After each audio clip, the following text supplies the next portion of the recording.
In the final days of his ultimately victorious battle against Republican efforts to recall him, California Governor Gavin Newsom did a small but significant thing.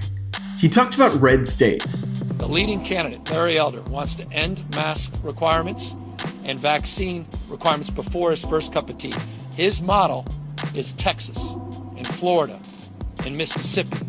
Now, it might not seem like it, but for Democrats, this is kind of a big deal. Even in the era of hyperpolarization, most Democrats generally avoid contrasts with, let alone explicit attacks on, red America. Part of that is the desire of their coalition.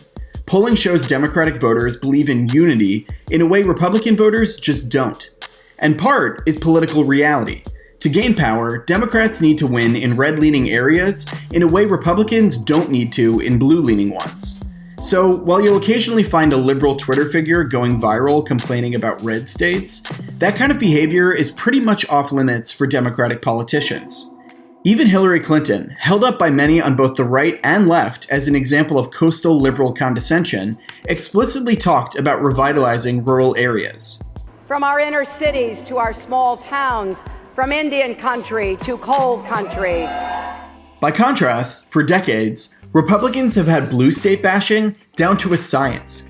San Francisco Values is thrown around so much, especially against Nancy Pelosi, that it has its own Wikipedia page. And yet, Kentucky Values has never been used to link Republican candidates to Mitch McConnell. Both Bushes repeatedly weaponized their opponent's home state. The governor of Massachusetts, a liberal senator from Massachusetts. But neither Michael Dukakis nor John Kerry ever insulted Texas. But it's not just about policy. It's taken as normal for Republicans to insult not just blue state governance, but the people who live there. They want us to be just like California, right down to tofu and silicone and dyed hair. Take this ad that was run by the main House Republican super PAC in the 2017 Georgia House special election. It literally casts actors to dress up like and mock San Franciscans. ISIS?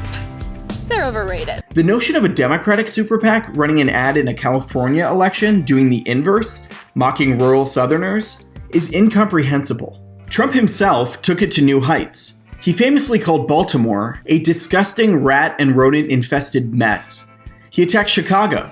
Afghanistan is a safe place by comparison.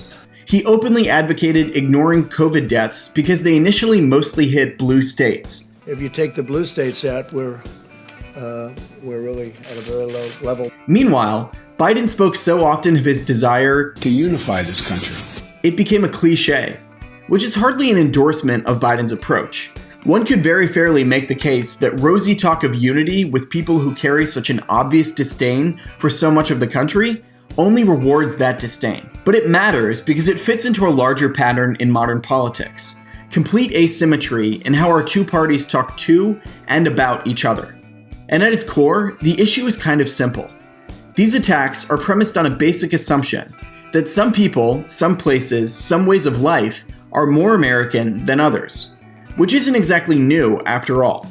But what is new is a prominent Democrat tiptoeing towards flipping the script, galvanizing his voters with fears of red state life.